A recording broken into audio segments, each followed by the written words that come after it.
Mr. Bataan, lalaki ng dangal, handang humagbang, handang magbigay sigalang.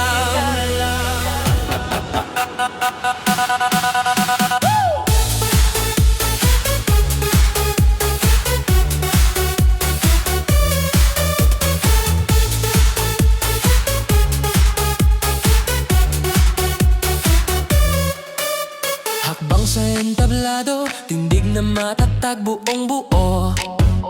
Corona man o wala, pitpit ang pangarap ng buong lalawigan niya. Tingin sa salamin kanina, hindi lang anyo ang kanyang binubuo. Isip, puso, diwa, yan ang tunay na tropeo.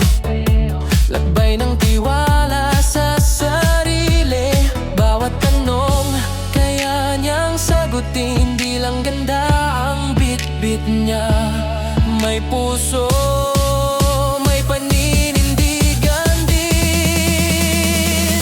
Mr. Bataan, lalaki ng dangal, dito nagliliwanag ang kanyang asal. Hindi lang sa porma, sa ugali nagtatagal.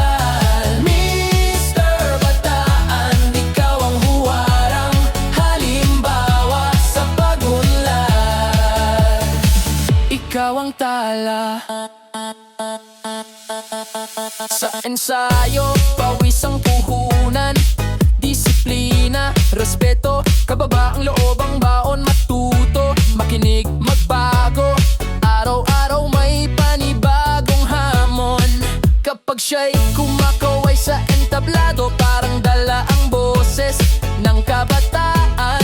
Kayang magbago ang kinabukasan sa sipag, talino at kabutihang loob natin lahat. Sa bawat hakbang, lakas ng loob, hiling niya'y ginhawa para sa bayan. Sariling kwento ang kanya